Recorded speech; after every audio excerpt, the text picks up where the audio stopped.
Glória a Deus.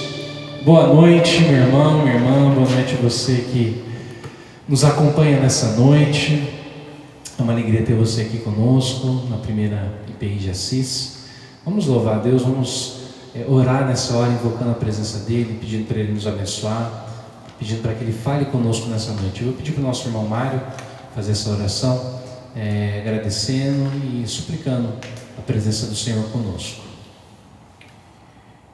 Senhor nosso Deus, nosso Pai, queremos te suplicar, ó Pai, que o Senhor esteja ao nosso lado neste momento, aceitando o nosso culto, ó Pai. Para isso pedimos perdão pelos nossos pecados, pelas nossas falhas, tudo aquilo que faz com que nós não mereçamos a Tua graça, que nós não mereçamos o Teu cuidado. E Deus esteja realmente nos perdoando e aceite este louvor, ó Pai, que é para a Tua honra e para a Tua glória. Esteja abençoando cada vida, cada família, ó Pai, que está assistindo este culto, e que esse culto, ó Pai, realmente possa impactar cada um, possa tocar cada um no coração, ó Pai, e que a Tua palavra, Senhor, também que será dita, venha de Ti, Senhor, que o pastor possa transmitir exatamente aquilo que Tu queres, ó Pai, que ouçamos, que aprendamos e que nós possamos guardar nos nossos corações. Abençoe este culto, mais uma vez eu lhe peço, e abençoe cada família. No nome de Jesus que eu oro, amém. Amém. Vamos continuar louvando a Deus, buscando Ele na intimidade do nosso lar, intimidade do nosso quarto, nos rendendo aos pés dele.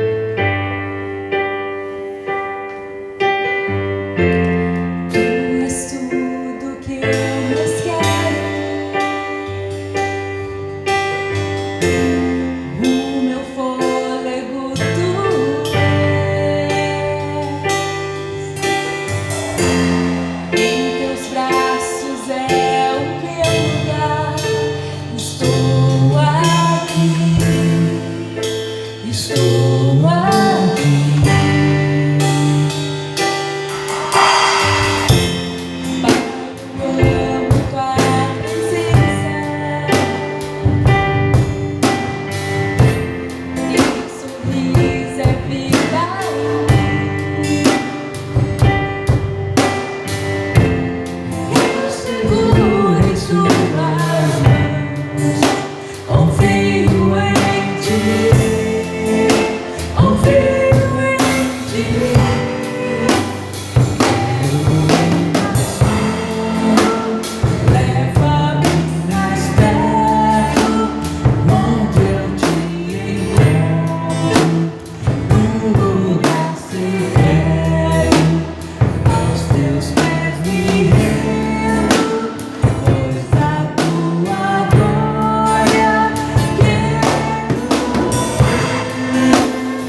onde eu te encontro, no lugar secreto, aos teus pés me rendo, pois a tua glória quero ver.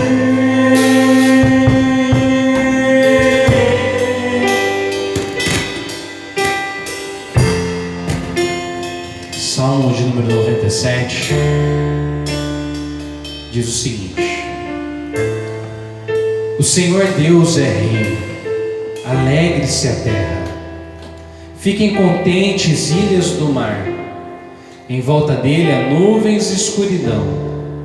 As bases do seu reinado são justiça e honestidade. Na sua frente vai um fogo que queima os inimigos ao seu redor.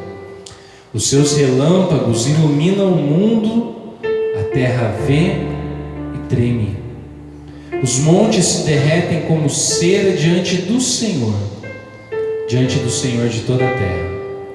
Os céus anunciam a sua justiça e todos os povos veem a sua glória. Os que adoram imagens ficam envergonhados, passam vergonha os que se gabam dos seus ídolos. Diante de Deus, o Senhor, todos os deuses se curvam. Por causa dos teus julgamentos, ó Senhor, o povo de Jerusalém está contente, e as cidades de Judá se alegram. Ó Senhor Deus Altíssimo, tu governas o mundo inteiro, tu estás acima de todos os deuses. Vocês que amam a Deus, o Senhor, odeiem o mal. Ele protege a vida dos que lhe são fiéis e os livras do poder dos maus. A luz ilumina a vida dos honestos e a alegria ilumina o caminho dos que obedecem a Deus.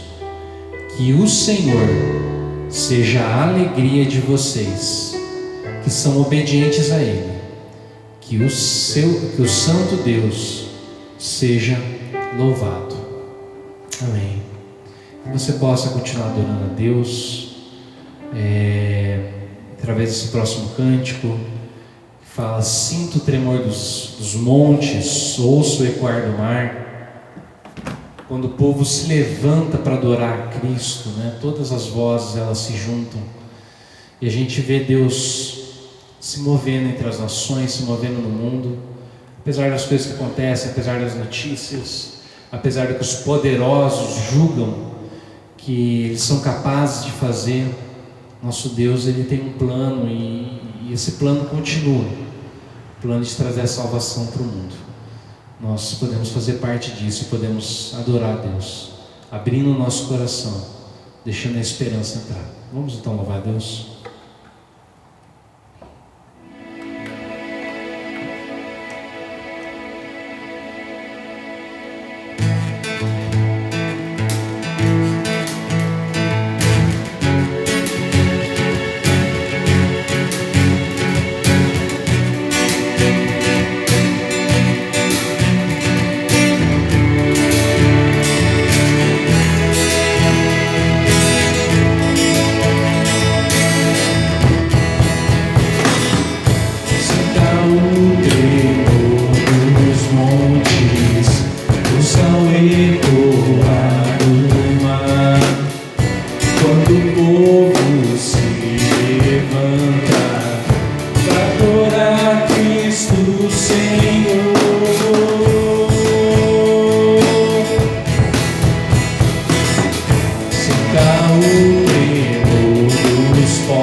céus então se abriram, a Jesus Cristo, o Rei que vem.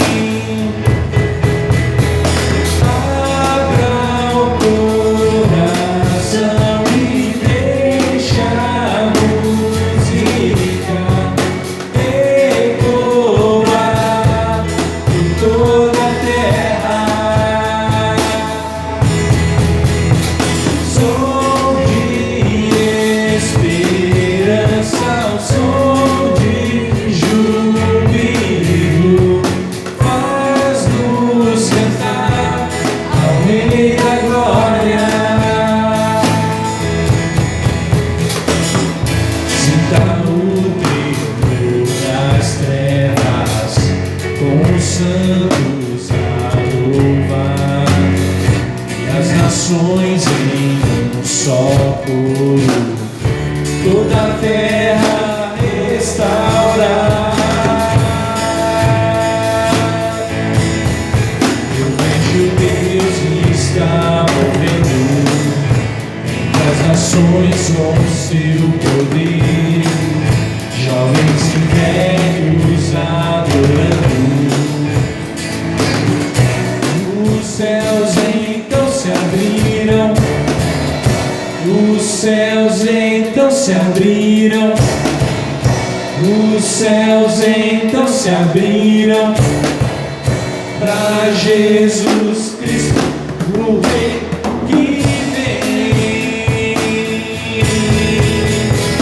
Abra o coração e deixa a música ecoar por toda a terra.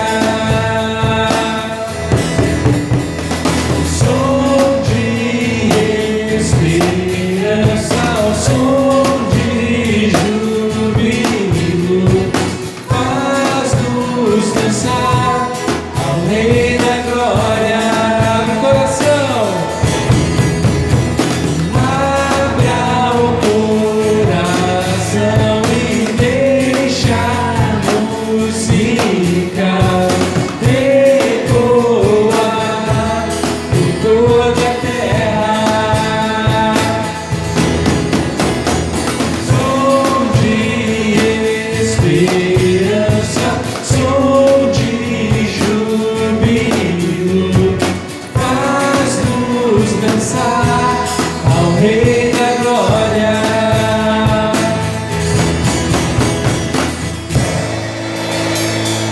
Amém, amém, glória a Deus. E lembre-se, meu irmão, se o sol se pôr, se você se sentir em perigo, se sentir em necessidade, existe um Deus que te guia, existe um Deus que te socorre, que é teu abrigo, que é a tua segurança.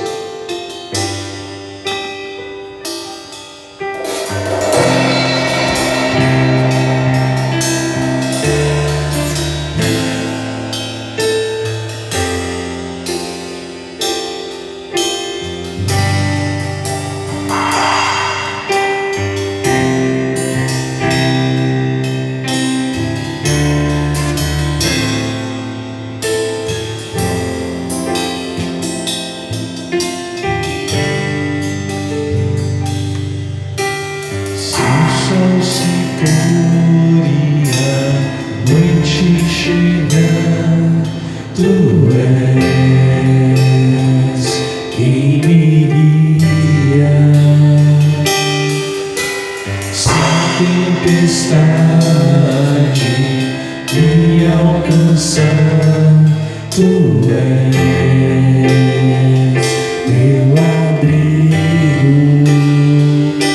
Se o mar me submergir, a tua mão me traz à tona pra respirar e me faz andar sobre as águas.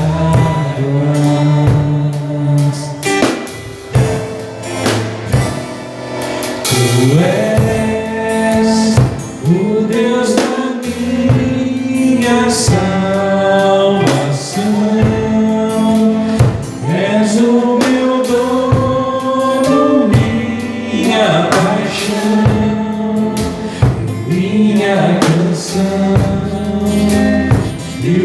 meu louvor.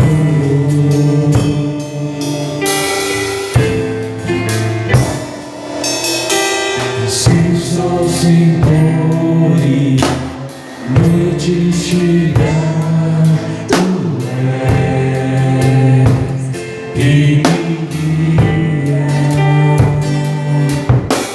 Se a tempestade me alcançar, tu és meu abrigo. Se o mar me submergir, a tua mão me traz à tona pra respirar e me faz andar sobre as águas.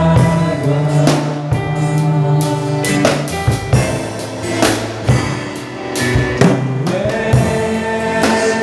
o Deus da minha salvação, és o meu dono, minha paixão, minha canção e o meu louvor.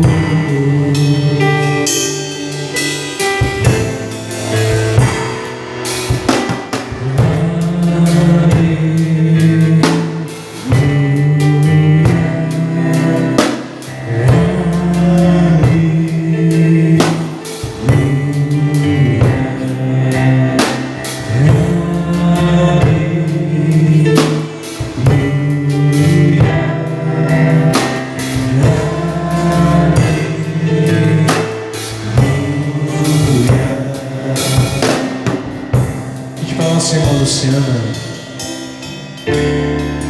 fazer uma oração, colocando as nossas vidas diante do Senhor, colocando as nossas necessidades, nossos medos, para que Ele possa nos socorrer.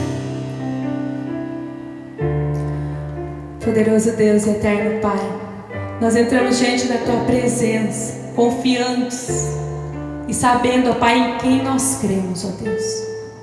Por isso, ó Pai, neste momento a qual nós nos colocamos diante da Tua presença, a Sua igreja se coloca diante de Ti, ó Pai. Te pedimos, ó Senhor, que o Senhor venha ouvir o nosso clamor. Ó Pai, o Senhor que alcança em todos os lugares, em todas as partes, ó Pai. Nós colocamos a cada petição agora nas Tuas mãos, ó Deus. E sabemos, ó Pai, que o Senhor alcança a cada vida. Entra, Senhor Jesus, em cada pedido, em cada necessidade, tudo que tem colocado diante da Tua presença, Pai. A Tua igreja tem colocado, que o Senhor esteja entrando com a providência neste momento, ó Pai. Que possamos, ó Pai, nos sentir seguros diante de Ti e crer, ó Deus, no Deus a qual nós seguimos, a qual nós cremos. Te pedimos, ó Deus, que o Senhor esteja alcançando a cada vida neste momento. A cada familiar, ó Pai, que perdeu seu ente querido nessa pandemia. Não somente nessa pandemia, ou de uma maneira trágica, Senhor. Nós vemos nos noticiários de jornais, ó Deus, quantas vidas têm sido recolhidas. Nós te pedimos por essas famílias como igreja, Senhor. Que o Senhor esteja consolando, ó Pai, a cada vida, encorajando, ó Pai, e nos colocamos, ó Pai, à Tua disposição para levar a Tua palavra. E nessa noite, ó Deus, que o nosso coração possa se encher de alegria, de gozo diante de Ti, e que possamos confiar em Ti, ó Pai, a cada momento, nisso tudo que estamos passando, Deus. Em nome de Jesus. Amém.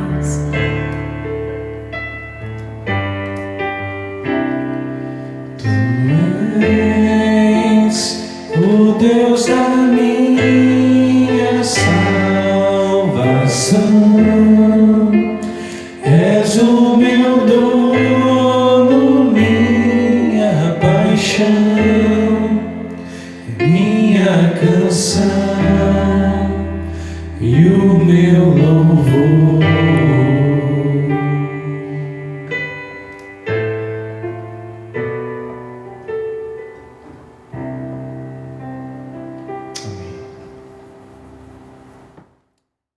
Certo dia, Noemi, sua sogra, lhe disse: Minha filha, tenho que procurar um lar seguro para sua felicidade.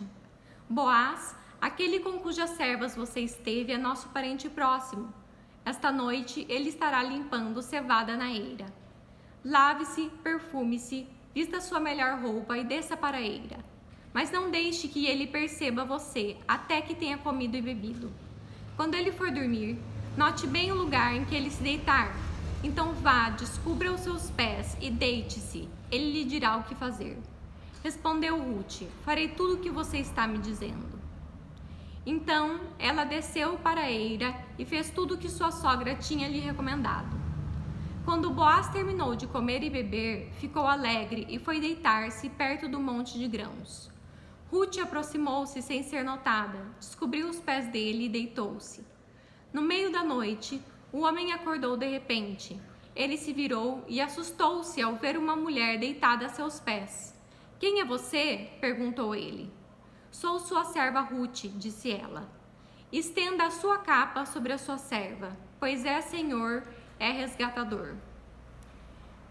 Boaz lhe respondeu: O Senhor a abençoa, minha filha. Este seu gesto de bondade é ainda maior do que o primeiro, pois você poderia ter ido atrás dos mais jovens, ricos ou pobres. Agora, minha filha, não tenha medo. Farei por você tudo o que me pedir. Todos os meus concidadãos sabem que você é mulher virtuosa. É verdade que sou resgatador, mas há um outro que é parente mais próximo do que eu. Passe a noite aqui. De manhã veremos. Se ele quiser resgatá-la muito bem, que resgate. Se não quiser, juro pelo nome do Senhor que eu a resgatarei. Deite-se aqui até de manhã. Ela ficou deitada aos pés dele até de manhã, mas levantou-se antes de clarear a ponto de alguém poder ser reconhecido. Boaz pensou: ninguém deve saber que esta mulher esteve na eira. Por isso disse: traga-me o manto que você está usando e segure-o. Ela o segurou, e o homem despejou nele 6 medidas de cevada e o pôs sobre os ombros dela. Depois ele voltou para a cidade. Quando Ruth voltou à sua sogra, esta lhe perguntou: como foi, minha filha?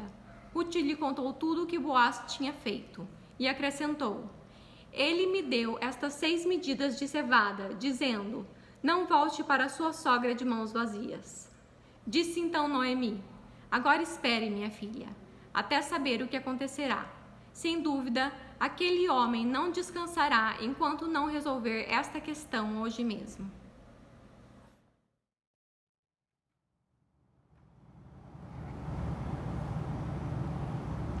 Amém. Graças a Deus por sua palavra.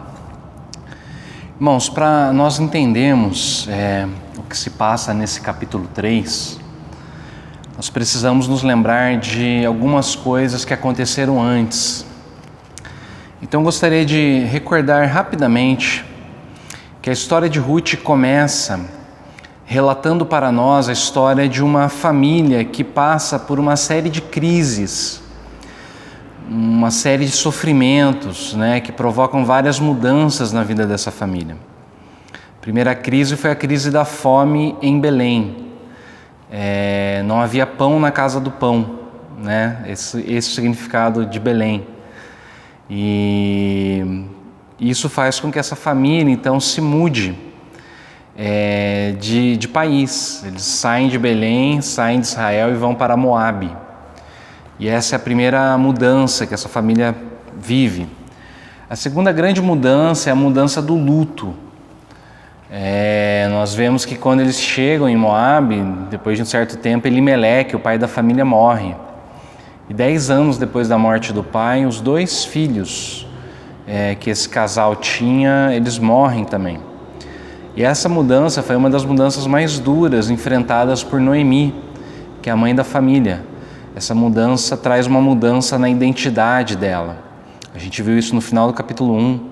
ela chama as mulheres, né, quando ela retorna para Israel, e ela fala: não me chamem mais de Noemi. E a palavra Noemi no hebraico quer dizer agradável. Ela vai dizer: me chamem agora de Mara, que significa amargurada. Então essa é uma mudança na identidade dela, na forma que ela se enxerga. De agradável, ela passou a ser uma pessoa amargurada e uma pessoa que desconfia da bondade de Deus. Mas mesmo no meio de tudo isso, a gente vê também no capítulo 1 que Ruth, uma das noras dela, faz uma aliança com a sogra e permanece ao lado da sogra e resolve enfrentar junto dela os problemas que elas viviam e todos aqueles que elas ainda iriam viver por conta da terceira crise. A terceira crise é a crise da miséria, provocada pelo estado de viuvez dessas mulheres. Nós vimos também que a viúva ela era uma das pessoas mais desprotegidas socialmente naquela época. E essa crise da miséria traz uma mudança no status social dessas mulheres. E quando Noemi volta então para Israel, ela vai dizer: cheia eu partir, mas eu volto vazia, né? Então nós vimos que essa foi uma família muito afetada por uma série de problemas, uma série de crises e de muito sofrimento. Semana passada nós observamos o capítulo 2, né? E no capítulo 2 a gente viu que Ruth foi trabalhar na lavoura. Ela foi fazer a respigadura, certo? Que era aquela tarefa proporcionada, legalizada, né, pela Torá, para poder proteger socialmente essas pessoas que eram extremamente excluídas da sociedade, como as viúvas, e no caso de Ruth, além de viúva, ela ainda era uma estrangeira, né? E enquanto Ruth se esforça, enquanto ela trabalha, nós vimos que a providência de Deus trabalhou nos bastidores, trazendo sustento, causando uma série de eventos ali, né, que vão conduzindo a vida de Ruth sem que ela perceba. A boa mão do Senhor foi abençoando essas mulheres. E o resultado que a gente viu no final do capítulo 2 foi que a esperança de Noemi na bondade de Deus, ele começa a ser restabelecido quando ela vê a mão de Deus sobre a vida da nora dela, que ela chama de filha, né? E Noemi começa então dessa forma, né, com uma esperança sendo restabelecida. A gente chega no capítulo 3. E o que nós vimos no capítulo 3 é que Noemi começa a fazer planos, certo? E meus irmãos, só faz planos, só é capaz de sonhar, de tentar visualizar um futuro, né? A pessoa que volta a acreditar, a pessoa que volta a sonhar. E a partir de agora, então, a gente não tem mais somente Ruth cuidando de Noemi. Quando a gente chega no capítulo 3, a gente vai ver que Noemi também começa a cuidar de Ruth. E Ruth, então, ela usa a força da juventude dela para poder cuidar da sogra. E a sogra Noemi vai usar a sabedoria de sua velhice para poder cuidar de sua nora. Isso, meus irmãos, me lembra um filme que eu vi esses tempos atrás, um filme chamado Creed, né? Se você talvez tenha aí mais ou menos a minha idade, você cresceu assistindo os filmes do Rocky Balboa na sessão da tarde, assim como eu, né? E Rocky Balboa, você que não sabe direito quem era a história de um lutador de boxe, um pugilista chamado Rocky Balboa. E você tem vários filmes, né, onde ele enfrenta alguns adversários, e um dos principais adversários dele foi o Apolo, um homem negro, né, muito forte, experiente, e o Balboa ele tem uma relação muito interessante com o Apolo, apesar dele ser um dos principais adversários, né, de Rocky. Mas no filme Creed a gente tem esse Balboa agora já velho, né, cansado, né, judiado até pelos anos, e no filme Creed nós vemos o filho de Apolo, um rapaz chamado Adonis Creed, e ele resolve também virar lutador, assim como seu pai. E esse filho de Apolo, então, não encontrando ninguém disposto a treiná-lo, ele vai atrás do Rocky Balboa, e o Rocky, então, depois de todo um convencimento ali desse rapaz, se torna o seu treinador. E tem uma cena que é muito interessante, que Rocky leva o rapaz para treinar numa academia um pouco mais distante ali da cidade, com alguns treinadores negros, né? Muito amigos do pai, do Adonis. E chega uma hora que o Adonis reclama com o Rocky, porque é um outro senhor que está segurando a manopla, né? Que é um equipamento ali de treinamento, né? De boxe. E ele fala assim: mas eu vim aqui para treinar com você. O Adonis diz para Rocky, né? E Rocky olha para ele e fala assim: você trabalha usando isso. E aponta os punhos, né, do Creed. E ele fala: e eu trabalho usando isso, a minha inteligência, né? É mais ou menos a mesma coisa que a gente está vendo aqui entre Ruth e Noemi. Ruth trabalha usando a sua força e Noemi usando a sua sabedoria conquistada pelos anos. Ou seja, tanto no filme do Creed, né, quanto no filme de Ruth, o que a gente vê é uma relação de mentoria. E é sobre isso que eu quero conversar hoje. Nosso tema hoje é: em tempos de crise, ou em meio à crise, escute os mais velhos. Em meio à crise, escute os mais velhos. Eu vou dividir minha fala em 3 tópicos. O primeiro tópico é o valor da mentoria. O valor da mentoria. O segundo tópico é o perigo de caminhar sozinho. O perigo de caminhar sozinho. E o terceiro tópico é o que faz de alguém um bom mentor. O que faz de alguém um bom mentor. Então, meus irmãos, em primeiro lugar, o valor da mentoria. Talvez seja difícil para nós que vivemos nessa cultura ocidental moderna, nós entendermos o valor da mentoria. Isso porque os pressupostos que sustentam esse tipo de relação, eles vão na contramão daquilo que a nossa cultura valoriza e, consequentemente, vai na contramão de tudo aquilo que a gente é treinado para fazer no nosso dia a dia. Então, por exemplo, mentoria significa basicamente uma pessoa mais experiente, em geral uma pessoa mais velha, compartilhando sua sabedoria com alguém menos experiente, geralmente uma pessoa mais nova. Não necessariamente, né, idade é sinônimo de sabedoria, é sinônimo de experiência. Salmo 119, por exemplo, né, o salmista fala lá que no verso 98, se não me engano, 97, 98, fala que ele se tornou mais sábio do que os seus mestres, porque ele medita na lei do Senhor, né, mais sábio que as pessoas mais velhas. Mas geralmente a ideia por trás da mentoria é que você tem uma pessoa mais velha, mais vivida, mais experiente, que é capaz então de dar esse suporte, né? de dar essa base, né? Através do aconselhamento, através das experiências para a pessoa mais nova. É o Rocky Balboa ensinando Adonis, Apolo, Noemi ensinando Ruth.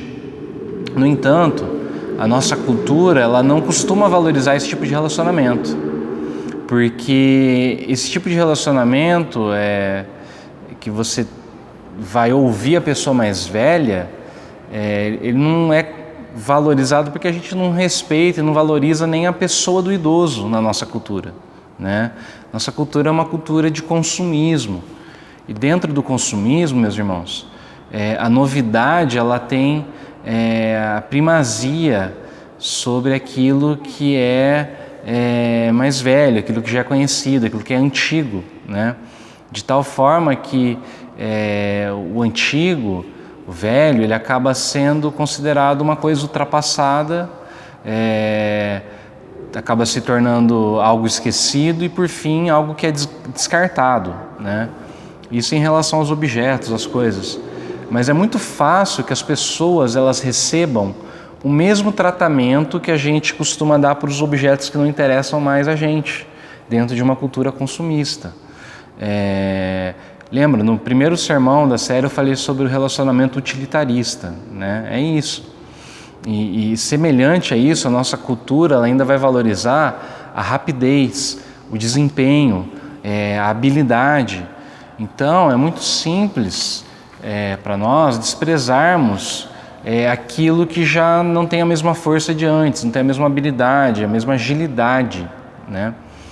Então, tem um historiador que ele até faz comentários no Jornal da Cultura, o Leandro Carnal, em um de seus livros que se chama O Dilema do Porco-Espinho, ele falando sobre a situação do velho, né, no nosso meio, ele diz o seguinte, abre aspas, tá? Não é incomum que encontremos idosos em festas de família. O raro é encontrarmos essa pessoa perfeitamente enquadrada nas conversas da família. No geral, está sentada num canto, ouvindo os mais jovens ou nem isso. Foi levada ao encontro, mas não foi convidada a falar. Não encontrou ninguém disposto a ouvir, ou depois de um tempo em que a situação se repete, ela própria talvez nem queira mais falar. O mundo que nos formou morre antes de nós. Quando nos tornamos velhos, nossas referências de mundo já caducaram. Alguém com 90 anos ouviu Carmen Miranda na infância. Com quem conversa sobre isso numa festa apenas com pessoas mais jovens? O idoso é isolado. Sua solidão pode ser no meio de muita gente e funcionar como uma solitária social. Fecha aspas. Isso é um relato, né? Um retrato do que acontece no nosso meio hoje em dia. Mas perceba, meu irmão, que não é assim que Ruth trata Noemi. Ruth não pensa em Noemi como alguém que já não sabe o que fala, como uma mulher que as palavras não precisam ser levadas a sério, né? Pelo contrário, Ruth não menospreza os conselhos da sogra. Muito pelo contrário. Ela ouve atentamente, ela se dispõe a seguir as instruções que Noemi lhe deu. É o que acontece no verso 5, ela fala, vou fazer tudo conforme a senhora disse. Eu te pergunto, qual foi a última vez que você parou para ouvir um pai, uma mãe que já estão idosos, os avós talvez, né, se você os tem? Qual foi a última vez que você parou para ouvir o que essas pessoas tinham para dizer? Qual foi a última vez que você realmente escutou com atenção uma pessoa mais velha? Qual foi a última vez que você pediu conselhos para uma pessoa mais velha? Que você permitiu que ela falasse com você, né? Será que alguém tem noção da quantidade de sabedoria que tem sido desperdiçada no ostracismo, no isolamento social, que acontece muito antes da pandemia, né? Como o Leandro Carnal disse, né, relatou, será que a gente tem noção, né, do tanto de sabedoria que tem sido desperdiçada e quanto que essa sabedoria poderia fazer toda a diferença nas nossas vidas se a gente parasse para prestar atenção no que essas pessoas têm a dizer? Isso me lembra, meus irmãos, um presbítero que eu tive lá em Campinas, o prazer de fazer parte, né, do conselho, o seu Wilber, muito querido na primeira IPI de Campinas, já não está mais conosco, já está com o Pai Celeste, mas quantas vezes esse homem abriu a boca no conselho, e eu lembro quando ele chegou, né, na primeira reunião, havia toda uma expectativa, porque no passado ele tinha sido alguém muito rigoroso, sabe, alguém muito metódico, né, e havia toda uma expectativa de que talvez ele iria, sei lá, atrapalhar, né, essa que é a verdade. Mas a gente teve a felicidade de ver um homem que o Evangelho trabalhou na vida e que ainda na velhice gerava muitos frutos, né? Eu tive várias experiências com ele, da sabedoria dele. Eu me lembro uma vez que nós estávamos numa conversa de conselhos, né? A primeira IPI de Campinas e a IPB Central lá de Campinas, e numa conversa a respeito de liturgia, né? De música, de culto, o seu Wilber olhou para os irmãos da IPB e falou o seguinte: olha, meus irmãos, para mim, o culto deveria ter só hinos, tocados de preferência no órgão, né? Uma liturgia muito tradicional, muito litúrgica, com as leituras bíblicas, com as litanias, né? O pastor vestido de paletó, né? Aquela coisa bem formal. Ele falou, porque isso é o que agrada o meu coração. Mas aí ele olhou para esses irmãos e disse o seguinte: só tem uma coisa, meus irmãos, eu não posso mais pensar em mim. Eu tenho que agora pensar nos meus filhos e nos meus netos espirituais. E para eles esse tipo de culto já não faz mais tanto sentido assim, né? Então assim, eu posso achar a música deles um pouco barulhenta demais, ela pode me irritar um pouco, mas eu prefiro vê-los dentro da igreja, louvando a Deus com alegria no coração, do que ver esses jovens fora da igreja, né? Então assim, essa é só uma pequena passagem assim, né, do que uma pessoa mais velha é capaz de transmitir para a gente, né? Eu não consigo enumerar, meus irmãos, às vezes que pessoas mais velhas, e não necessariamente idosas, né, fizeram a diferença na minha vida. Quando eu fui, por exemplo, casar com a Paula, né, a importância da palavra dos meus pais, do conselho deles, sobre se eu deveria ou não casar com ela, né, se era realmente esse caminho. Meus sogros depois também. Eu me lembro de quando eu e a Paula, nós resolvemos sair de Campinas e a gente começou a procurar uma igreja, né?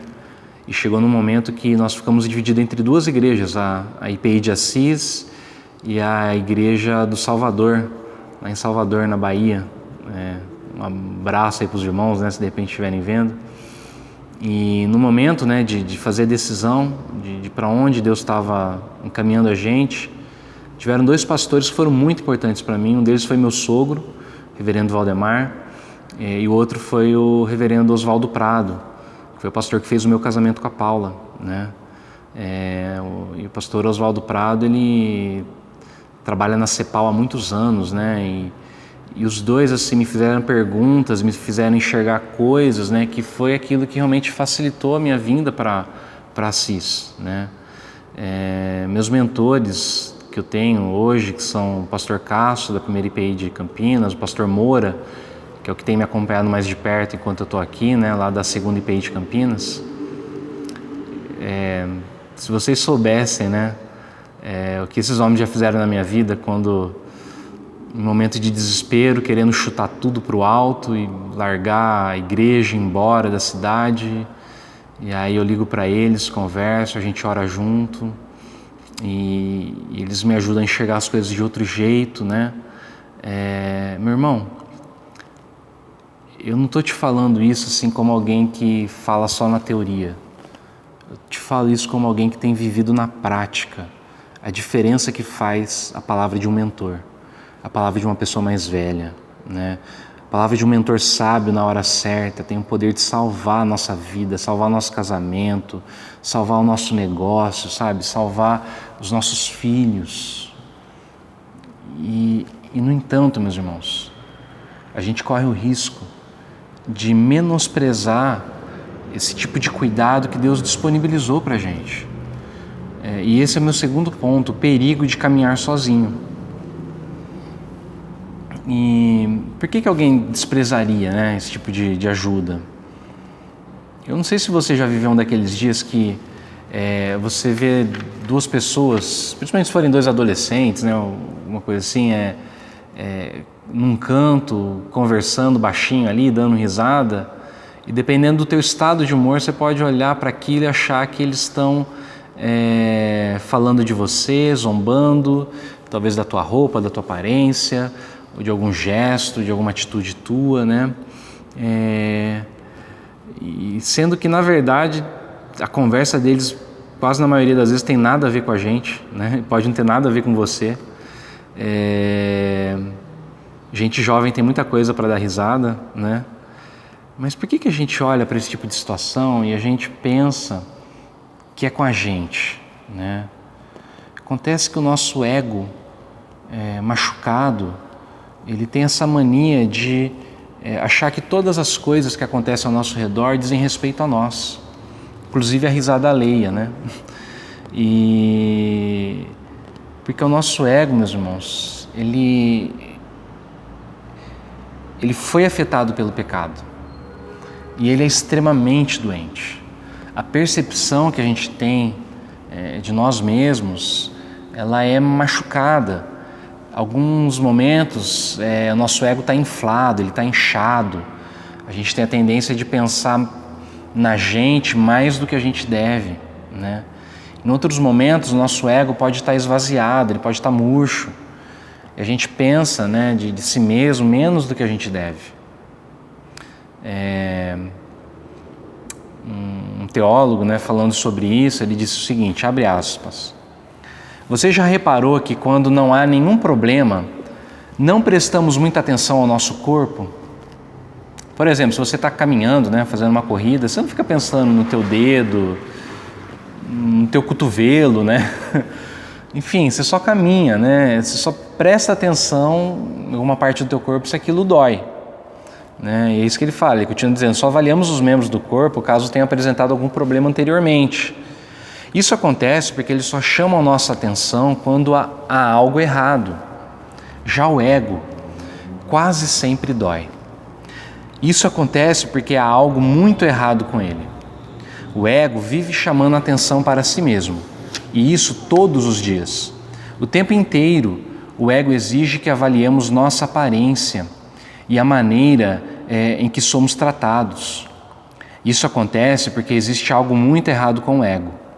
Algo errado com a minha identidade, com a percepção que tenho do meu eu. O ego nunca se sente feliz, vive chamando atenção para si. Ou seja, a nossa percepção sobre nós mesmos, ela é fragmentada, ela é obscurecida, ela é fragilizada por um ego que constantemente está em busca de aprovação. Em outras palavras, né, ou no dialeto bíblico, né, o profeta Ezequiel ele vai dizer que, aliás, o profeta Jeremias vai dizer que nosso coração é enganoso. Jeremias 17:9 fala, enganoso é o coração mais do que todas as coisas e perverso. Quem o conhecerá? E se o nosso coração é enganoso e nós temos a tendência de pensarmos a nosso respeito mais ou menos do que na verdade somos, então, meus irmãos, é imprescindível que alguém de fora, pessoas que realmente nos amem, pessoas que querem o melhor de nós,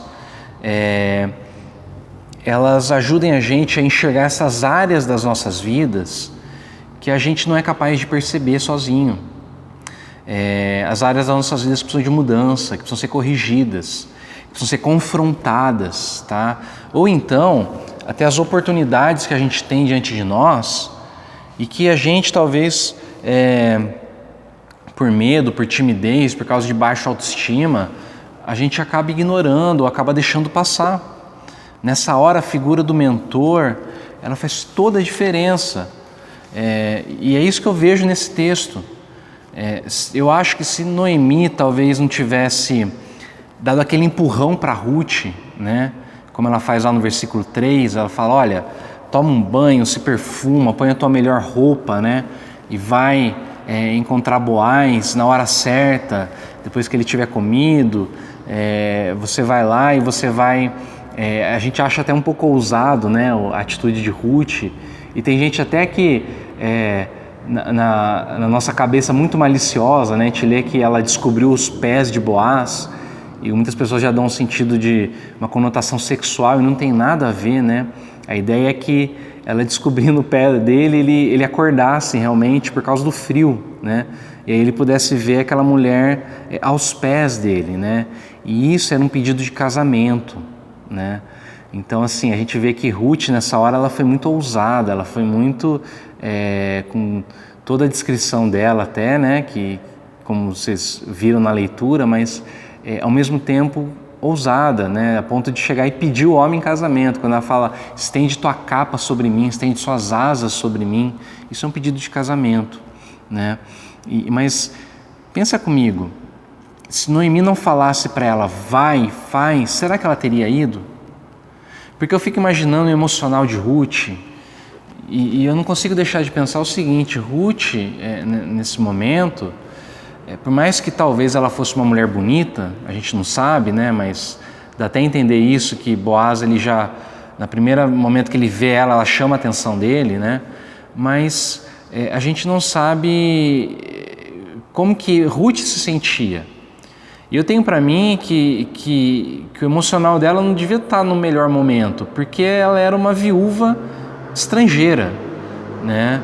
Ela era uma mulher que na situação de viuvez ela estava extremamente pobre, ela estava fazendo um dos trabalhos, né, no campo de Boaz, mais baixos que havia, vamos dizer assim, né, dentro de uma escada social, certo? E Boaz é um fazendeiro rico, né? Ela era estrangeira, Boaz é um judeu piedoso, né? Por mais que talvez ela fosse bonita, mas eu acho que ela devia ter um certo sentimento de inferioridade, né, em relação a Boaz. E se não é a sogra dela, para falar para ela e ter coragem, né, e fazer, manter o contato ali com Boaz, né, talvez Ruth não tivesse feito isso sozinha. Irmãos, se Ruth não tivesse pedido Boaz em casamento, Boaz não teria casado com ela, muito provavelmente. Eles não teriam tido um filho. E se eles não tivessem tido um filho, a gente não teria o rei Davi. E se nós não tivéssemos o rei Davi, a gente também não teria o Messias. A Bíblia de Estudos NVT fala o seguinte: os elementos cotidianos e comuns, as coisas triviais do dia a dia, podem produzir resultados eternos magníficos. A fidelidade de Ruth e de Boaz na vida diária, em meio à rotina trivial da agricultura, do casamento, do nascimento, da educação de filhos, resultou em bênçãos eternas que ainda se multiplicam por intermédio do rei Davi e de seu descendente, Jesus Cristo. Sabe o que significa para a gente? Isso significa que aquele conselho abençoado de uma mãe para uma filha, ou de um pai para um filho, aquele conselho que ajuda a gente a superar dificuldades no casamento, que ajuda a gente a resolver conflitos no trabalho, que ajuda a gente a educar os nossos filhos, a tomar cuidado talvez com alguma amizade ruim que está prejudicando a gente, que ajuda a gente a ter a noção certa para poder fechar um bom negócio. Esse tipo de palavra abençoada, né, de quem é mais velho, de quem é mais experiente, que traz segurança para a gente e que nos ajudam a superar as dificuldades do dia a dia, do cotidiano. Esse tipo de conselho, meus irmãos, que é extremamente espiritual, por mais trivial, por mais simples que possa parecer, né, ele produz muitas vezes resultados eternos, com implicações eternas. Mas se a gente está sozinho, a gente corre o risco de ficar desprovido do estímulo certo, né, da correção certa, da palavra certa na hora certa. Existem duas formas principais de você ficar sozinho. A primeira delas é através do orgulho. Porque o orgulho faz a gente achar que está pronto, o orgulho faz a gente achar que tem todas as respostas. E o orgulho faz a gente se afastar das pessoas que podem nos abençoar. Durante esse tempo agora de pandemia, né, eu me inscrevi numa conversa com o pastor Oswaldo Prado, onde ele juntou vários pastores mais jovens, né, para falar de alguns cuidados que a gente deveria ter, né, com o nosso ministério. E depois que ele falou de alguns gatilhos, né, que tem levado pastores a perderem o rumo, né, ele falou que a grande solução que ele vê para isso é a mentoria. E aí ele citou um rapaz que ele falou que ele teve contato com um jovem pastor que ele disse assim, um cara com muito potencial, alguém que provavelmente teria assim uma influência em nível nacional, né? Mas desde o primeiro encontro com esse rapaz ele percebeu uma ponta de orgulho muito grande nele, por causa da capacidade dele, né? Por causa da habilidade dele, por causa da inteligência dele. E no momento que o Oswaldo propôs então um tempo ali de mentoria, né, mais formal, e o Oswaldo falou para ele, mas é o seguinte, cara, eu vou baixar tua bola, né? Eu tô aqui para murchar tua bola, eu tô aqui porque você não é tudo isso que você pensa, não. Esse cara abandonou a mentoria, porque ele não era capaz de lidar com alguém diminuindo, né, o sentimento de orgulho, né? E o resultado que o Oswaldo falou é que esse cara prematuramente afundou o ministério dele, né? Pelo menos até o momento que tudo indica, ele saiu do ministério e é uma pena, né? Por causa do orgulho.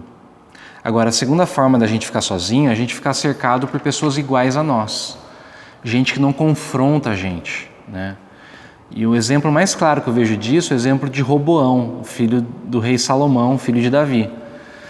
A gente vê que é o seguinte, Davi foi um grande rei, o reino cresceu muito, Salomão, muito sábio, né, fez várias alianças e o reino cresceu ainda mais, mas quando Salomão morre e Roboão vai assumir o trono, os anciãos, os homens mais velhos, chamam Roboão para uma conversa e falam, olha, o teu pai, ele colocou um peso de impostos muito grande sobre o povo, né?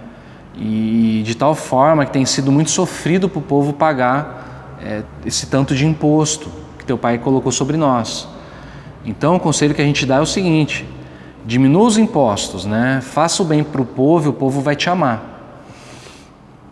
E Roboão, ele ouve o conselho dos anciãos, mas não dá bola, ele pergunta para os amigos dele, para os jovens da mesma idade dele, o que ele deveria fazer. E o conselho deles é o seguinte, fala para o povo que o teu dedo mindinho vai ser mais grosso do que a cintura do teu pai. Ou seja, se meu pai foi duro com vocês, eu vou ser mais duro ainda, né? Se ele castigou vocês com chicote, eu vou castigar vocês com escorpião. E diante dessa fala de Roboão, o que acontece é que o reino se divide. E ele perde praticamente todas as tribos, né? 10 tribos se afastam da dinastia ali de Davi e apenas 2 permanecem fiéis, né, ao trono de Davi. Porque um jovem não aceitou ser confrontado, ele ficou entre iguais. No final das contas, ele ficou sozinho, né? Então, irmãos, de que forma que a gente pode evitar o perigo de caminhar sozinho? E esse é o meu terceiro ponto. Tem um outro filme que fala sobre essa relação de mentoria e que ilustra bem o que eu quero dizer para vocês nesse terceiro ponto. O que faz de alguém um bom mentor. É o filme Carros, da Disney Pixar, né? O filme Carros, o terceiro filme. Se você não está familiarizado com essa história, eu vou te apresentar, né? O personagem principal é o Relâmpago McQueen. Ele é um carro de corrida, no mundo de carros, né? Ele é um carro de corrida, ele é um grande campeão. Mas no terceiro filme aparece um carro mais jovem, um carro com uma tecnologia, com uma aerodinâmica, né? Muito mais arrojado, que torna ele bem mais veloz do que o Relâmpago McQueen. Esse outro carro, esse outro oponente, né, do McQueen é o Jackson Storm. E provavelmente o Storm se torna o grande favorito, né, para o título do campeonato, né? Principalmente depois que o McQueen sofre um acidente. E diante então dessa dificuldade, né, do McQueen, a equipe dele contrata uma jovem treinadora para acompanhar o McQueen. e para ajudar ele a se recuperar e poder enfrentar o Storm na final do campeonato. Acontece que quando chega a cena final, a última corrida, o Relâmpago McQueen, ele ouve, né, pelo rádio, e ele acaba tendo um vislumbre ali, da jovem treinadora, que se chama Ramírez, sendo maltratada pelo gerente ou pelo dono da equipe, né? E ele manda ela embora, né, da corrida, não deixa nem ela assistir o final da corrida. E nesse momento, vem um flash, né, na cabeça do McQueen, do tempo que ele passou junto com a Ramírez. O que ele percebe é que não foi Ramírez que treinou ele. Na verdade, foi o McQueen que treinou a Ramírez, né? E ele percebe também que por mais que ele se esforce, ele nunca vai ser mais rápido do que o Storm, porque ele de certa forma já está mais velho, né? Ele está numa tecnologia ultrapassada. Mas a Ramírez, que é jovem, né, que tem fôlego, que tem gás, ela tem capacidade para vencer o Storm. E assim, meus irmãos, num ato de abnegação extrema, né, o McQueen ele abre mão da corrida. E ele abre mão de subir no pódio mais uma vez, ele abre mão dos holofotes, né? Para que Ramírez possa estar diante dos holofotes, para que Ramírez possa ter a chance de subir no pódio, né? E enquanto ele vai para os bastidores, ele vai para o boxe e ele assume o papel de treinador.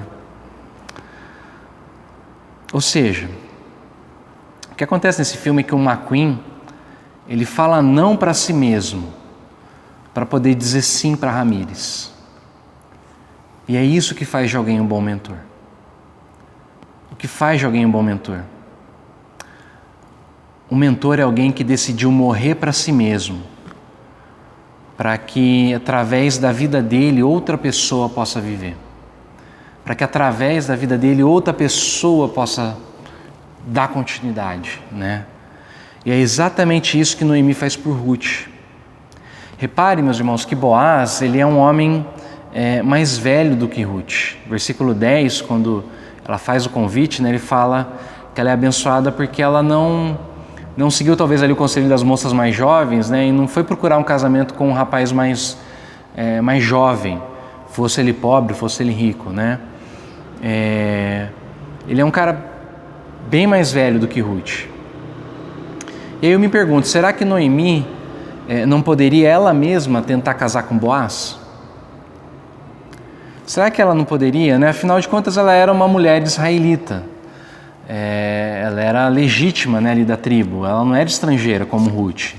Ela tinha todo o direito de reivindicar de Boaz o resgate ali da família dela. Mas Noemi, ela abre mão desse casamento para que Ruth se casasse com Boaz, mesmo que Ruth fosse estrangeira, né? Para que Ruth pudesse ganhar um lar e ser feliz, como ela disse no versículo 1. Nesse sentido, meus irmãos, todo bom mentor, como Noemi foi para Ruth, ele aponta, na verdade, para Jesus Cristo. Porque Jesus Cristo é aquele que abriu mão da própria vida para que através, né, da vida dele nós pudéssemos viver, para que nós pudéssemos darmos continuidade, né, para que, como diz Tito lá no verso 2, capítulo 2, verso 14, ele se entregou por nós a fim de nos remir de toda maldade e purificar para si mesmo um povo particularmente seu, dedicado à prática de boas obras. Todo o processo de mentoria significa abrir mão, né, de mim mesmo em favor de outro. Significa matar o meu próprio ego, né, ao ponto do autoesquecimento. Citando mais uma vez aquele teólogo que eu citei no começo, ele fala o seguinte, abre aspas, depois de conversarmos com alguém que tem a humildade que brota do Evangelho, o que impressiona é quanto essa pessoa se interessou por nós. Isso porque a essência da humildade resultante do Evangelho não é pensar em mim mesmo como se eu fosse mais, nem pensar em mim mesmo como se eu fosse menos. É pensar menos em mim mesmo. Qual é o resultado da humildade? Não é nem pensar mais, nem pensar menos. É não pensar em mim, né? A humildade do Evangelho mata a necessidade que tenho de pensar em mim.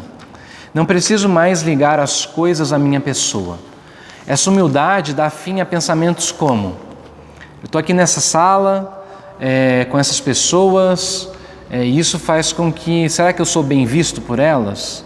A humildade baseada no Evangelho significa que não relaciono mais cada experiência e cada conversa à minha pessoa. Na verdade, deixo de pensar em mim mesmo. É a liberdade que vem do autoesquecimento. É o descanso bendito que somente o autoesquecimento oferece. Fecha aspas. Isso me lembra, meus irmãos, o meu mentor em Campinas ainda, o pastor Cássio. Quando em uma das nossas conversas, ele olhou para mim e falou assim: Jota, o que eu sonho para você é que você vá muito mais longe do que eu. Que você possa atingir coisas muito mais altas do que eu atingi, né? E é isso, meus irmãos, que os pais querem para os seus filhos, não é? A gente espera que os nossos filhos superem a nós mesmos. Nós esperamos que eles sejam melhores do que nós. Por isso, todo o processo de mentoria se assemelha muito ao processo de criação de filhos, né? De educação de filhos. O apóstolo Paulo, ele se dirige dessa forma, né? Como que falando a filhos, por exemplo, quando ele fala à igreja de Corinto, na primeira carta que ele escreve aos Coríntios, no capítulo 4, do verso 10 ao verso 15, por exemplo, ele fala assim: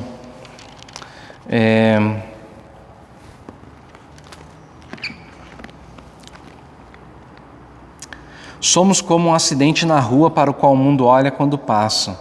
Somos os desajustados do Messias. Vocês podem estar ajustados, mas nós vivemos em meio a fragilidade e incertezas. Vocês podem ser bem considerados pelos outros, mas nós somos maltratados muitas vezes. Na maior parte do tempo, não temos o suficiente para comer, usamos roupas remendadas, portas nos são fechadas na cara e aceitamos os piores empregos para ganhar a vida, sempre com muito esforço. Quando nos ofendem, dizemos Deus o abençoe. Quando espalham fofoca sobre nós, reagimos com uma palavra boa.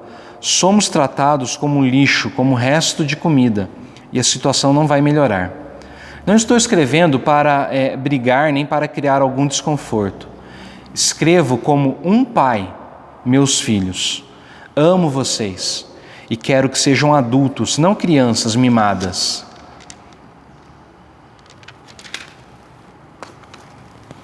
Quero que sejam adultos, não crianças mimadas. A mesma coisa ele diz lá em Tessalonicenses, quando ele escreve a primeira carta dele aos Tessalonicenses, no capítulo 2, ele vai dizer o seguinte, do verso 7 e verso 8.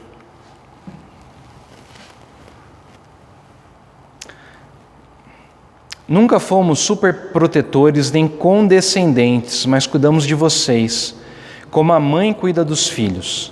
Amamos vocês e os tratamos com muito carinho. Não satisfeitos em transmitir a mensagem, queríamos dar a vocês nosso coração. E foi isso que fizemos. Nesse sentido, meus irmãos, tornar-se mentor não é um destino reservado a poucos privilegiados. Esse deveria ser o processo natural dentro da igreja. À medida que a gente vai amadurecendo dentro do Evangelho, à medida que a gente se torna mais experiente, o natural é que nós nos tornemos pais e mães espirituais. Paulo, por exemplo, escrevendo a Tito, no capítulo 2, verso 3 ao verso 5, ele vai dizer: eu quero que as mulheres mais velhas ensinem as mulheres mais novas, que elas ensinem como cuidar do casamento, como cuidar dos filhos, como educar os filhos, que elas sejam um exemplo para essas moças mais novas, ou seja, ele não está falando com líderes, ele está falando com os leigos, está falando com o povo da igreja. A gente tem que crescer, a gente tem que amadurecer, a gente tem que se tornar pai, se tornar mãe na fé para alguém. Por isso, eu queria deixar algumas perguntas para poder encerrar essa mensagem. Primeira pergunta: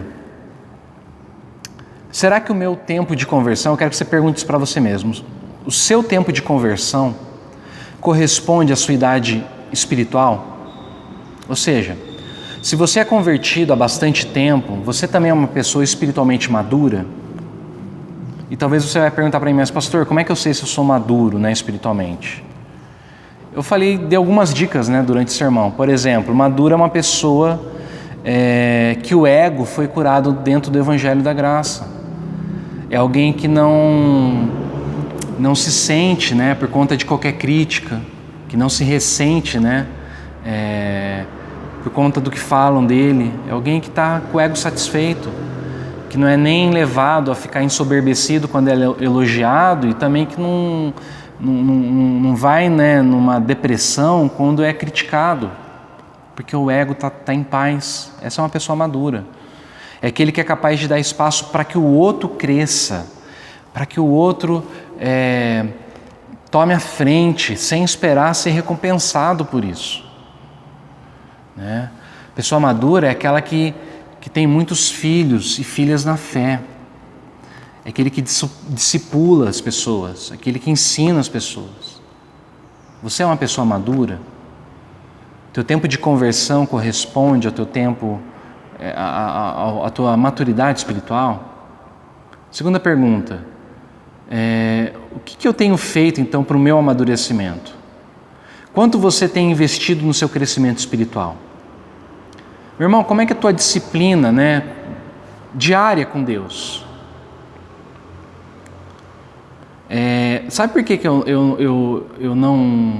não escrevi meditações diárias para a igreja, né, nesse tempo de pandemia? É porque eu não queria infantilizar a igreja. Eu acho que já está na hora da gente... a gente tem a Bíblia, né? Está na hora da gente aprender. Folheando a Bíblia, lendo a Bíblia, estudando a Bíblia. Você tem a Bíblia à tua disposição, milhares de traduções, né? Está na hora de parar de tomar leitinho, sabe? Está na hora de começar a crescer. Eu me recusei a fazer meditações diárias porque isso tem que ser uma coisa tua, meu irmão. Você é responsável pelo teu crescimento espiritual. Quanto tempo você investe nisso? Talvez você vai falar para mim, pastor, não tenho tempo, né? Eu faço uma pergunta simples para você. Quanto tempo você gasta com entretenimento, nas redes sociais, no Instagram, no Facebook, no WhatsApp? E quanto tempo você gasta lendo a Bíblia? Eu acho que tem muita gente que tem gastado mais tempo no Instagram, no WhatsApp, no Facebook, assistindo séries de TV, vendo filmes, né? E eu não sou contra nenhuma dessas coisas, mas a gente tem priorizado essas coisas e tem deixado de lado a palavra, né? Tem deixado de lado a oração. Pastor, eu não consigo orar, quando eu vou orar eu durmo. É óbvio, né? A gente deixa para fazer no final do dia, quando a gente está deitado, já cansado. A gente não dá o melhor do nosso tempo, o melhor do nosso dia para Deus. Aí a gente dorme mesmo, né? Segunda coisa, para quem que você tem prestado contas? Quem é teu mentor? Quem que te acompanha? Né? Eu tenho um mentor que eu presto contas mensalmente, né? E quando eu estou com algum problema, alguma dificuldade, a cada 15 dias, se precisar a cada semana, né? Pastor Moura é meu mentor hoje, né? E junto com ele ainda o pastor Cássio, um pouco mais distante ali, mas caminhando meio junto também, né? Fora outros que eu tenho o privilégio de poder conviver, né? Mas quem que é o teu mentor? Para quem que você presta contas? Quem que te acompanha? Outra coisa, quem são seus professores, né? Com quem que você tem aprendido? Com quem que você tem estudado, se desenvolvido, né? Irmãos, a gente tem um recurso muito simples que é a leitura de livros, né? Livro hoje é uma coisa fácil, é uma coisa barata. Você encontra de graça até muita coisa boa na internet. Eu acho impressionante assim, que a gente gasta um tempo danado com uma série de coisas, mas a gente não consegue, gastar 5 minutos por dia lendo um livro, entendeu? Se você pegar 5 minutos por dia lendo um livro, vai demorar um pouquinho, mas você vai criar o hábito e daqui a pouco você está lendo várias coisas. Você já deve ter percebido que tem várias pessoas que eu cito, né, nas minhas pregações, são os meus professores. Tim Keller, Eugene Peterson, Brennan Manning, Henry Nouwen, Ansel Grum, Rob Bell, John Drescher, Paul Tripp, outros que eu assisto na internet, né, no YouTube, Caio Fábio, Ed Renekiewicz, o Ricardo Agreste, o Valdir, como é que fala? O nome dele é alemão, é Valdir Steinagel, né? E tantos outros que está disponível, né? É fácil. Por fim, meus irmãos, deixa eu deixar alguns conselhos para você. Se você ainda é jovem, procure essa semana ainda uma pessoa mais experiente, uma pessoa não só mais velha, mas uma pessoa firme na fé, entendeu? Que tenha mais caminhada cristã do que você, e peça para essa pessoa caminhar com você. Peça para ela te ajudar em oração, sabe? Para ela estar junto de você, para ela conversar com você. Escute o que ela tem para falar, escute as experiências dela, né? Se você é uma pessoa mais velha, avalie tua maturidade espiritual e tome passos decisivos para o teu crescimento, sabe? E adote alguns dos órfãos espirituais, emocionais que a gente tem. Tem tanta pessoa carente de pai e de mãe espiritual para caminhar junto, né? E repare uma coisa, né? Eu acredito muito que Deus encaminha a gente para a pessoa certa. Porque o texto fala para a gente que é engraçado, né? No capítulo 2 de Ruth, quando Boaz ele abençoa a Ruth, ele fala assim, olha, que o Eterno te abençoe, o Deus sob cujas asas você veio buscar proteção. E ele abençoa a Ruth. E aí, quando ela faz o pedido, né, de casamento, no capítulo 3, verso 9, que ela fala, estende tua capa sobre mim, no hebraico ela está falando, estende suas asas sobre mim. Ou seja, Boaz virou a resposta da oração, da bênção que ele tinha dado a Ruth. Boaz encarnou a graça de Deus, né? Eu tenho certeza que Deus tem colocado pessoas mais jovens, que você tem sentido uma certa afeição, sabe? Um carinho, né? Então, assim, assuma a proteção dessas pessoas, né? E por fim, se você tem a meia-idade, comece a planejar desde já a tua transição para você deixar de ser filho e se tornar pai espiritual, para você deixar de ser mentoreado e começar a se tornar mentor também de pessoas mais novas, né? E assim, meus irmãos, eu tenho certeza que Deus vai abençoar a igreja dele, gerando um ciclo de discipulado, um ciclo de cuidado. Que Deus te abençoe, em nome de Jesus. Amém. Bom, eu dou graças a Deus, né, pela palavra dele. Essa palavra falou muito no meu coração, espero que tenha falado no teu coração também. E nesse sentido, meus irmãos, eu quero deixar um aviso, né, para a igreja e uma opção de crescimento pessoal. Já faz algumas semanas que Deus tem me incomodado para eu começar uma turma de escola dominical e eu decidi então que nós vamos começar a partir do próximo domingo de manhã, tá bom? Às 9h30 da manhã eu vou abrir uma turma de escola dominical. E o que a gente vai estudar é o livro Maravilhoso e Bom Deus, tá? Esse livro é uma trilogia do James Bryan Smith, uma trilogia de discipulado que tem o objetivo de fazer a gente aprofundar a nossa fé em Jesus, nossa espiritualidade, revendo muitos conceitos. Então eu quero convidar você, se você estiver a fim de participar dessa turma, eu vou limitar para 20 pessoas, tá, a classe. Então, se você tiver interesse, eu gostaria que você me enviasse um e-mail, tá? Eu vou deixar o meu e-mail aqui embaixo, jprodriguesdasilva@gmail.com, e eu gostaria então que você mandasse um e-mail dizendo que você quer participar dessa turma de escola dominical. Caso a gente tenha assim mais do que 20 pessoas, né, em uma fila de espera grande, eu provavelmente vou abrir uma outra turma para a gente estudar o livro no meio da semana, num dia à noite, tá bom? mas isso vai depender da quantidade de pessoas inscritas, tá? Eu só preciso que você assuma um compromisso, o compromisso de fazer a leitura de um capítulo por semana desse livro, tá? A gente tem que fazer a leitura, eu vou disponibilizar para vocês o livro em PDF, ele foi escaneado e eu vou mandar para vocês. Se você quiser tirar cópia para você ter o material impresso na tua mão, eu estou disponibilizando ele em PDF, também pode ver no teu celular, no teu tablet, no teu computador, mas eu fiz essa cópia PDF porque esse livro ele está sendo muito difícil de encontrá-lo, né? A editora Vida, se eu não me engano, que faz a publicação, ela teve problemas, parece, na administração dela, e ela parou de publicar vários livros, né? Então a gente já não acha mais para comprar, tá?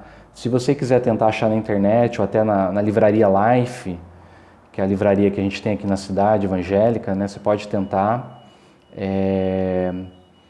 mas se você não tiver problema também, eu vou mandar em PDF, você pode ler no teu equipamento ou imprimi-lo.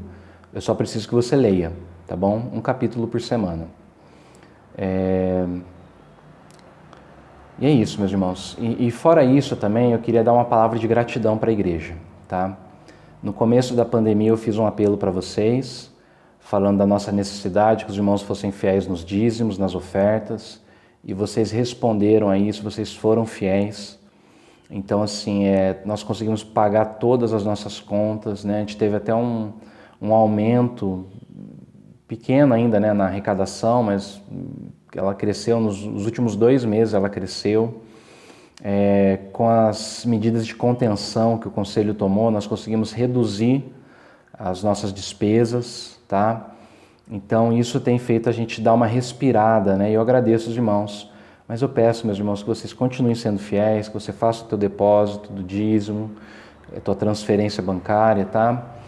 Ou que você procure a gente para poder estar entregando. E eu agradeço de coração a fidelidade dos irmãos, tá? Que Deus te abençoe, que você tenha uma ótima semana. Vamos orar e eu vou dar a bênção. Pai, eu te agradeço pelo dia de hoje, ó Pai, por esse final de semana, te agradeço por essa palavra.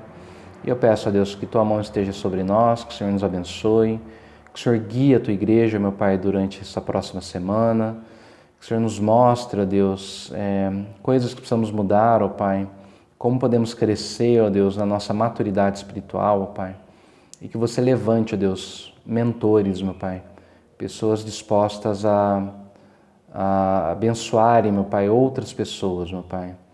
Abençoa a tua igreja, meu Pai, continua cuidando dela, ó Deus, e que tenhamos realmente uma semana de vitórias. É o que eu te peço em nome de Jesus. Amém. Receba a bênção, meu irmão. Eu desejo que o Eterno possa ir à tua frente e guiar você no caminho que você deve andar. Eu desejo que o Eterno possa estar atrás de você, te protegendo e te livrando de todo mal. Eu desejo que o Eterno possa estar embaixo de você, como uma rocha para sustentar a tua vida. E eu desejo que o Eterno esteja acima de você, derramando bênçãos sem medidas.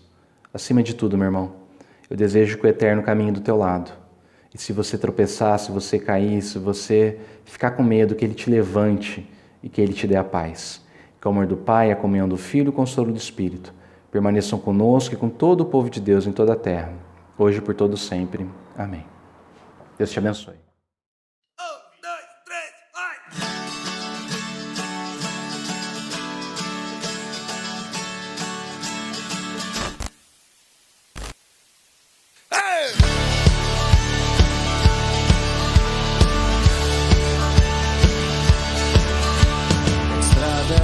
Abra a tua frente, que o vento sopre em teu rosto, que o sol resplandeça em tua face, que a chuva caia suave em teus campos, e mesmo ao te levantar sozinho,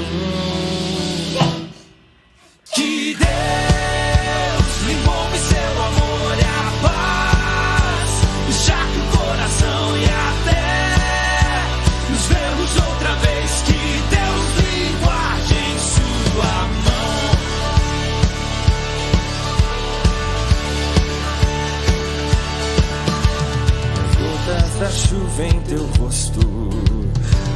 coisa lhe tragam alívio, que as tarefas comuns e diárias não sejam um peso ao teu coração.